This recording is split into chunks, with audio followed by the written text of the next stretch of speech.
नमस्कार। आज हम आपको जेन ऑस्टिन की अमर कृति प्राइड एंड प्रेजुडिस के बारे में बताने जा रहा हूँ। यह कालजयी उपन्यास हमें बेनेट परिवार की दुनिया में ले जाता है और प्रेम, सामाजिक वर्ग और मानवीय स्वभाव के गहन विषयों का अन्वेषण करता है। इस कहानी का केंद्र बिंदु एलिजाबेथ बेनेट हैं, जो एक बुद्धिमान, स्वतंत्र विचारों वाली युवती हैं, और उनकी मुलाकात होती है रहस्यमयी मिस्टर डार्सी से। ऑस्टिन ने 19वीं सदी के इंग्लैंड के समाज का सजीव चित्रण करते हुए हमें यह सिखाया है कि पहले प्रभाव से परे जाकर व्यक्ति को समझने का प्रयास करना कितना महत्वपूर्ण है। तो आइए प्राइड एंड प्रेजुडिस की इस यात्रा में हम जुड़े और इस साहित्यिक कृति के भीतर छिपे गहरे संदेशों को समझें। प्राइड एंड प्रेजुडिस, गर्व और पूर्वाग्रह। जेन ऑस्टिन का यह उपन्यास न केवल एक प्रेम कहानी है, बल्कि समाज में गहरी अंतर्दृष्टि भी प्रदान करता है। इस उपन्यास में मुख्य रूप से बेनेट परिवार और उनके सामाजिक संघर्षों की कहानी है, जिसमें प्यार, समाज, रिश्तों और वर्गों के बारे में बहुत कुछ सीखने को मिलता है। नीचे अध्याय अनुसार इसका विस्तृत सारांश प्रस्तुत है। अध्याय 1 से 3। कहानी की शुरुआत मर्स्टन गांव में स्थित लोंगबॉर्न हाउस से होती है, जहां बेनेट परिवार रहता है। श्रीमती बेनेट की 5 बेटियां हैं: जेन, एलिजाबेथ, मैरी, किट्टी और लिडिया। जब श्री बिंगले, एक अमीर और आकर्षक नौजवान, पास के नेटरफील्ड पार्क में आता है, तो श्रीमती बेनेट उत्साहित हो जाती हैं, क्योंकि वह अपनी बेटियों में से किसी एक की शादी कराना चाहती हैं। बिंगले और जेन एक दूसरे की ओर आकर्षित होते हैं, जबकि बिंगले का दोस्त मिस्टर डार्सी एलिजाबेथ से प्रभावित नहीं दिखता। डार्सी का व्यवहार घमंडी प्रतीत होता है और लोग उसके बारे में नकारात्मक विचार बनाना शुरू कर देते हैं। अध्याय 4 से 7। मिस्टर बिंगले और जेन का रिश्ता धीरे धीरे बढ़ने लगता है, लेकिन डार्सी का व्यवहार एलिजाबेथ और अन्य लोगों के लिए अभिमान और दूरी भरा लगता है। इस दौरान एलिजाबेथ का परिचय मिस्टर कॉलिंस से होता है, जो बेनेट परिवार की संपत्ति का उत्तराधिकारी है। मिस्टर कॉलिंस का स्वभाव बेहद अहंकारी और आत्ममुग्ध है। वह एलिजाबेथ से विवाह का प्रस्ताव करता है, परंतु एलिजाबेथ इसे अस्वीकार कर देती है। एलिजाबेथ का यह निर्णय मिस्टर कॉलिंस को अप्रत्याशित लगता है और वे अंततः उसकी मित्र शार्लोट से विवाह कर लेते हैं। अध्याय 8 से 12। कहानी में मिस्टर विकहम का आगमन होता है, जो मिस्टर डार्सी के खिलाफ कुछ नकारात्मक बातें कहता है।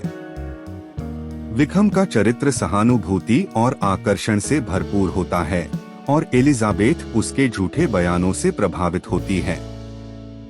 इस बीच मिस्टर बिंगले अचानक लंदन लौट जाते हैं और जेन को ऐसा प्रतीत होता है कि बिंगले ने उसे छोड़ दिया है। इस घटना से जेन का दिल टूट जाता है और एलिजाबेथ को लगता है कि इसके पीछे मिस्टर डार्सी का हाथ है। अध्याय 13 से 19। एलिजाबेथ अपनी मौसी मामा के घर पर रहने के लिए हंट्सफोर्ड जाती है, जहां उसकी मुलाकात मिस्टर डार्सी से होती है।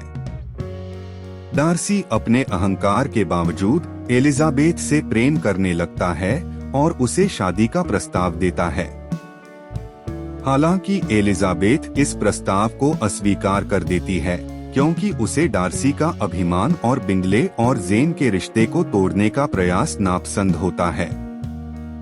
अध्याय 20 से 24। इसके बाद मिस्टर डार्सी एलिजाबेथ को एक पत्र लिखता है, जिसमें वह उसके सभी आरोपों का खंडन करता है और विकहम के असली चरित्र का खुलासा करता है।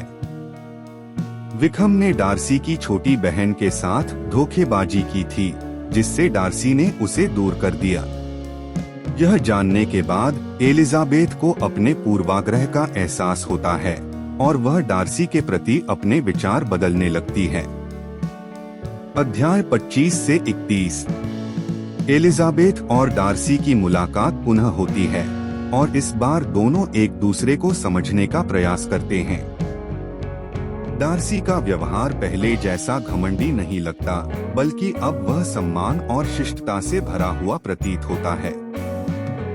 जेन का दुख अब भी बरकरार है, क्योंकि बिंगले से उसकी कोई बातचीत नहीं हो पाई है। अध्याय 32 से 38। लिडिया, सबसे छोटी बेनेट बहन, बिना किसी पूर्व सूचना के मिस्टर बिखम के साथ भाग जाती है। इस घटना से बेनेट परिवार में तनाव पैदा हो जाता है और एलिजाबेथ इस बारे में बहुत चिंतित हो जाती है। डार्सी इस मामले को गुप्त रूप से सुलझाने में सहायता करता है और बिखम को लिडिया से विवाह करने के लिए प्रेरित करता है। अध्याय 39 से 45। डार्सी के इस कदम से एलिजाबेथ को उसकी वास्तविकता का अनुभव होता है। वह समझ जाती है कि डार्सी का चरित्र उसके विचारों से बिल्कुल अलग है। धीरे धीरे एलिजाबेथ डार्सी के प्रति अपने दिल में सम्मान और स्नेह महसूस करने लगती है। इस बीच मिस्टर बिंगले और जेन का फिर से मेल होता है और बिंगले उसे विवाह का प्रस्ताव देता है, जिसे जेन खुशी खुशी स्वीकार करती है। अध्याय 46 से 61। अंतिम अध्यायों में डार्सी पुनः एलिजाबेथ के समक्ष अपने प्रेम का प्रस्ताव रखता है और इस बार एलिजाबेथ इसे स्वीकार करती है। वे दोनों समझ चुके हैं कि उन्होंने एक दूसरे के प्रति कितने गलत पूर्वाग्रह बनाए थे।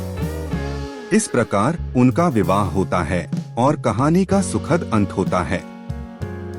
निष्कर्ष: प्राइड एंड प्रेजुडिस न केवल एक प्रेम कहानी है, बल्कि यह एक गहरा सामाजिक संदेश भी देती है।